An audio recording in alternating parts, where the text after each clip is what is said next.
Ebda priġunier għamel xamel mandu qatt imut jew għar minn hekk jitħalla jneħħi ruħu bidejh fil-faċilità korrettiva ta' Kordin, iddikjara dan il-Partit Nazzjonalista wara li l-erba' filgħaxija gwardjani fil-ħabs ta' Kordin sabu priġunier ieħor mejjed f'waħda miċ-ċelel illi hemm f'Diviżjoni 2 mewta li dwar għaddejjin żewġ investigazzjonijiet waħda minnhom bil-Maġistrat.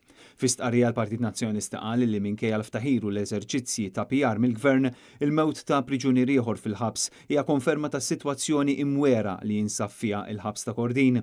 Il-Partit Nazzjonalista insista illi fil-waqt li jibqa' importanti li wieħed ħallas għal emilu b'detenzjoni, daqstant ieħor huwa importanti r-riforma u r-riabilitazzjoni tal-priġunieri.